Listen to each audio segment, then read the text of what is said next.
안녕하세요. 시장의 마법사입니다. 일단 에코프로 그룹이 급락을 했죠. 오늘 또 반등을 한 것 같은데 그 의미를 한번 살펴보면 먼저 그 경기 침체의 우려가 있었는데 실적이 확실했죠. 계속 수주가 나오면서 이쪽 2차전지 소재 섹터로 계속 수급이 집중이 됐었죠. 뭐 포스코 홀딩스도 그렇고 그러다 이제 버블까지 만들어낸 상태였고 언제 터질지는 몰랐죠. 근데 결국은 뭐 너무 이제 쏠리면서 주가가 하락을 했고, 저는 2차전지 섹터가 올해는 끝났다고 생각을 하고, 끝났다는 의미는 이제 고점을 뚫기는 어렵다는 의미입니다.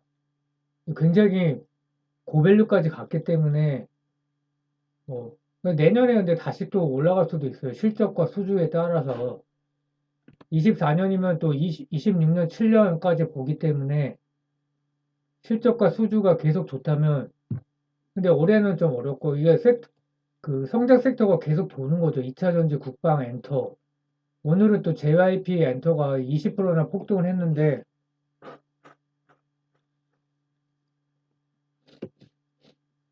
이럴 때가 또 고점이죠.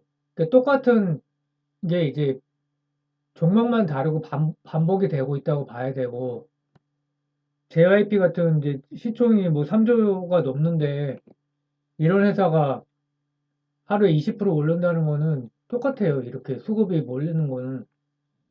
그래서 이제 그 엔터도 버블이 만들어지고 있는 상태다. 근데 이제 그럼 에코프로가 계속 폭락하면 좋은 거냐? 그렇지 않죠.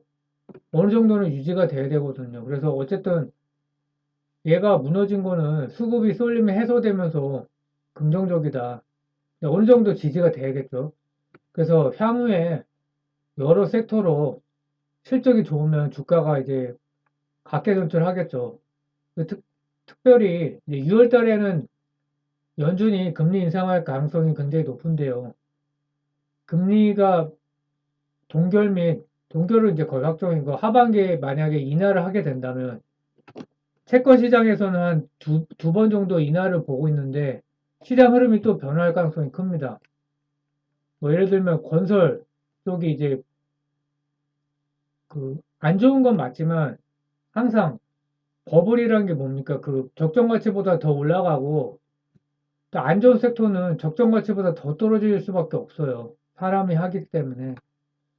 그래서 에코프로는 이제 이상한 회사가 만들어서 가족회사가 또 지분도 매도하고 굉장히 좀 센티멘트는 안 좋아요.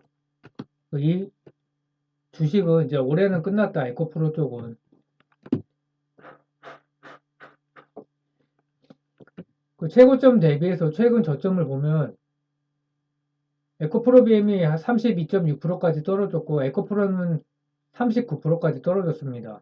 근데 그래도 저점 대비해서는 굉장히 많이 오른 상태고 여기서 이제 여기서 좀 반등을 했죠. 최근에 주봉인데 이게 양봉을 기록하면서 어느 정도 받쳐주면은 코스닥 심리가 유지되면서 괜찮다고 생각을 하고 있고요.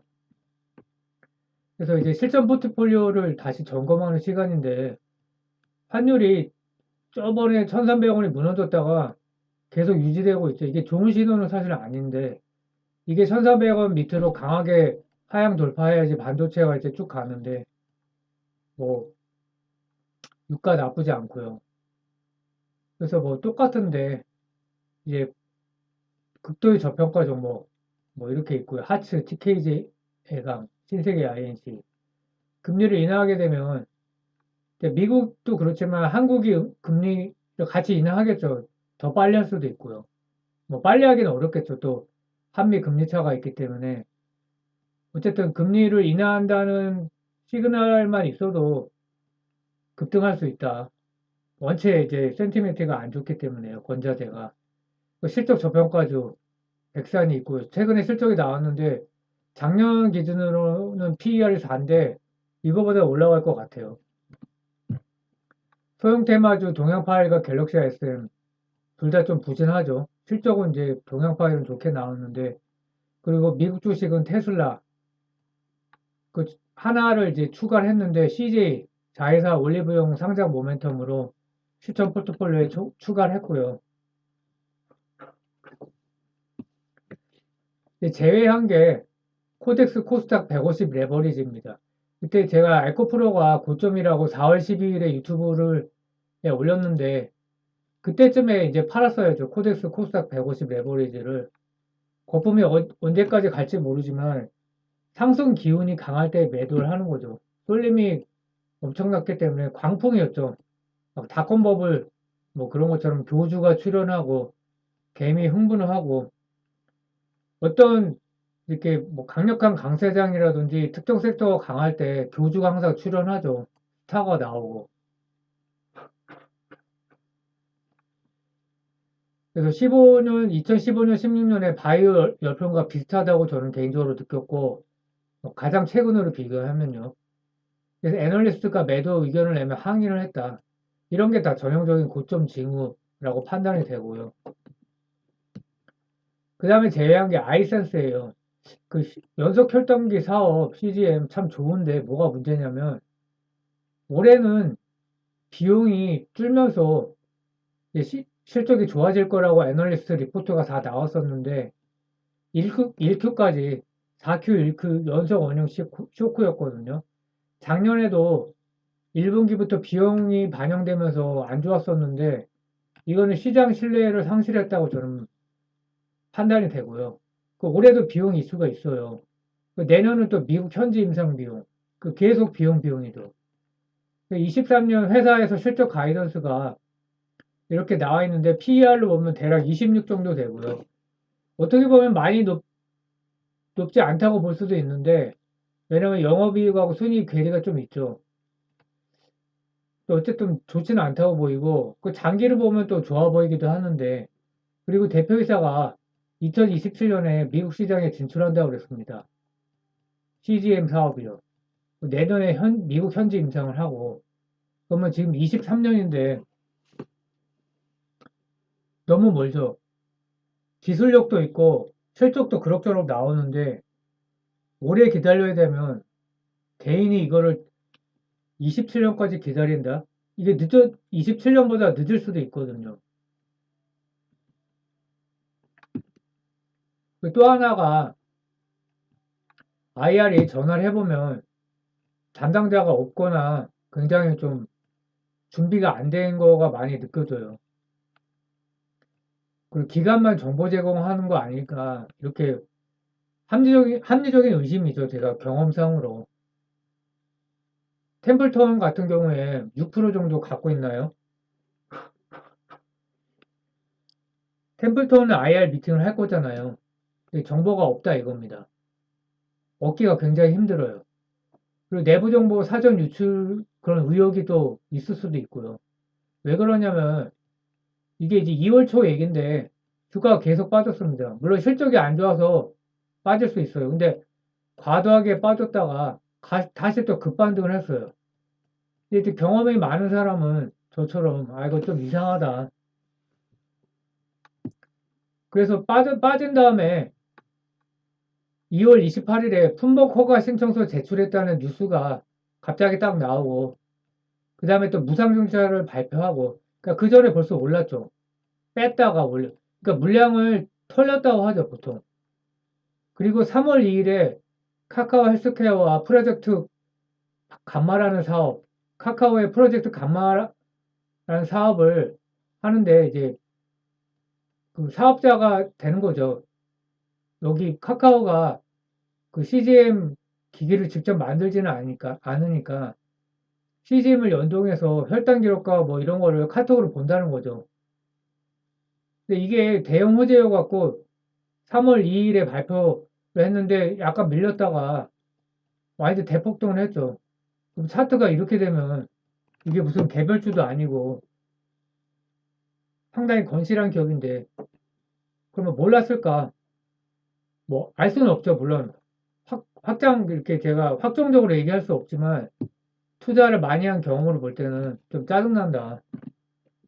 그래서 뭐 이런 거 다 무시하고 봤을 때도 뭐 IR이 약한 거는 이제 그 언론을 통해서 회사 돌아가는 걸 알 수 있다 그러면 이거는 심각한 문제고요. 그리고 23년까지 실적 부진 가능성이 있고요. 그 기관 개인 정보 비대칭성 이제 아직도 이런 회사가 많고요. 그리고 CGM 사업이 더딘 행보 27년에 미국에 출시를 한다. 그럼 저는 28년일 수도 있다고 보거든요. 덱스콘과 에봇이 계속 신제품이 나오는데 그렇게 뒤늦게 들어간다. 만만치 않죠.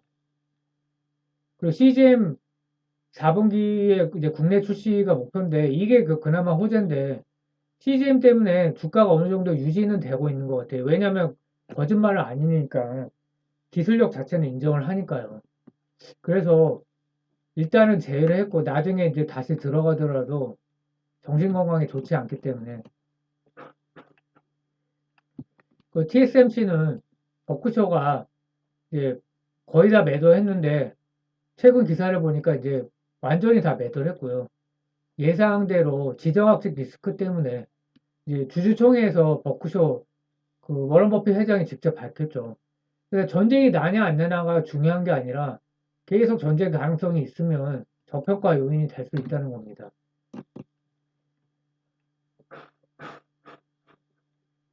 그리고 신세계 INC 실적이 1분기가 좋게 나왔거든요. 매출도 늘고 영업이익도 증가했고 OP 마진이 좀 6%대 이상이었는데 좀 안 좋았는데 결국 중요한 게 컨센 상회냐 하회냐인데 컨센 하회로 그래서 주가가 부진했고요. 시총이 2,500억에 현금성 자산과 유동금융자산을 합치면 1,183억. 근데 의미가 없다는 겁니다. 왜냐면 이것 때문에 자사주가 25년 4월까지 처리 의무가 있는 자사주를 23.6%를 보유하고 있는데 그 자사주 소각 공시가 많이 나오고 있는데 지금 끝까지 안 하고 있고 소각 가능성은 매우 희박한 거 사실상 없다라고 보고 있고요. 그럼 자사주 갖고 뭘 할 거냐? 자사주 담보로 교환사채를 발행하는 거죠. 현금이 필요하니까. 또는 블록딜을 하는 거죠. 이것도 현금화를 하는 거죠. 왜냐하면 전기차 충전 사업에 캐펙스가 필요하기 때문에 저는 이렇게 될 것 같아요. 참 아쉽죠. 그래서 K 주식이 참 힘들다는 겁니다. 그리고 전기차 충전 사업의 매출은 24년부터고 24년도 한 하반기쯤부터 되는 걸로 그렇게 이제 얘기를 들었고요. 그러니까 어렵죠, 참. 그래서 이거보다는 그 피해 거짓이라는 그 게임이 있는데요. 네오에이지에서 이제 출시를 합니다. 8월 달에 이 모멘텀이 신세계 IAC가 아시아 독점 퍼블리싱을 하는 거고 하거든요. 유통사업. 이제 콘솔인데 한국을 포함한 일본, 대만 등에 유통할 계획이고요. 이게 게임성이 상당히 좋습니다. 그래서 작년 8월 게임스컴 2022에서 상관왕을 수상했고 뭐 플레이스테이션, 엑스박스 원, PC 플랫폼에서 다 만나볼 수 있고 출시 전 반응이 중요한데 이제 뭐 작년 8월에 게임스컴 오프닝 라이브에서 공개돼서 가장 기대되는 플레이스테이션 게임 부분에서 수상했고 또 게임스컴 어워드 쇼에서 최고의 액션 어드벤처 게임상 최고의 롤플레이 게임상을 수상했습니다. 그래서 한국 최초로 상관왕 중요하죠. 그래서 오히려 이게 이런 게 모멘텀이 되지 않을까 이렇게 보이고요. 신세계 IC가 그럼 뭐가 좋냐는 거죠. 근데 굉장히 좀 싼 편이다. 뭐 얘만 싼 건 아니에요. 근데 꽁초 투자 이상 기대하기는 어려운 기업이다. 그러니까 목표가 대략 2만 원으로 보고 있는데 어떻게 보면 뭐 망할 것도 아니고 비싸지도 않고 신경 안 쓰고 있다 보면 현재 가격에 뭐 2만 원까지 언젠간 간다는 겁니다. 근데 좀 짜증은 나는데 싸게 사면 좀 짭짤한 주식이긴 해요. 근데 좀 2차전지나 뭐 엔터, 우주항공, 국방 이런 섹터하고는 비교가 안 되겠죠. 경쟁사 실적을 보면 롯데정보통신이 작년 하반기부터 OP 마진이 계속 4% 이상 나오면서 그 턴어라운드 하고 있고요. 매출 13%, 영업이익 133%. 근데 주가는 좀 부진한데 회사가 배당 성향도 굉장히 높아요. 30% 이상이면 국내 기업치고 굉장히 높고 신세계 INC는 이제 한 자리고요. 그래서 실적이 그리고 그 4월 17일에 주가가 급등한 적이 있는데 전기차 충전 사업이 인도네시아에 진출한다는 그런 리포트가 있었습니다. 그래서 그 인도네시아 수도 이전이 스마트 시티로 계획돼 있어서 그 건물 신축 시에 전기차 충전 인프라 또한 선제적으로 구축할 공산이 크다. 거기에 이제 롯데몰과 롯데마트가 있으니까 많이 있다. 여기에 이제 충전소를 설치를 하는 거죠. 충전기. 그 신사업 행보만 보면 롯데정보가 우위다. 그 전기차 충전 사업도 M&A를 통해서 EVCC 자회사가 있고요. 메타버스, 모빌리티 사업까지 하고 있어서 이제 문제는 시총이죠. 4천억이기 때문에 PER로 봐도 약간 싸고요. 뭐 영업이익률도 좀 더 좋고 그래서 솔직히 도찐 개찐이지만 좀 더 싼 거를 이제 선택을 했고 이건 철저히 주가 오르면 이제 적당히 오르면 이익 실현하는 그런 기업으로 제가 판단을 하고 있습니다. 감사합니다.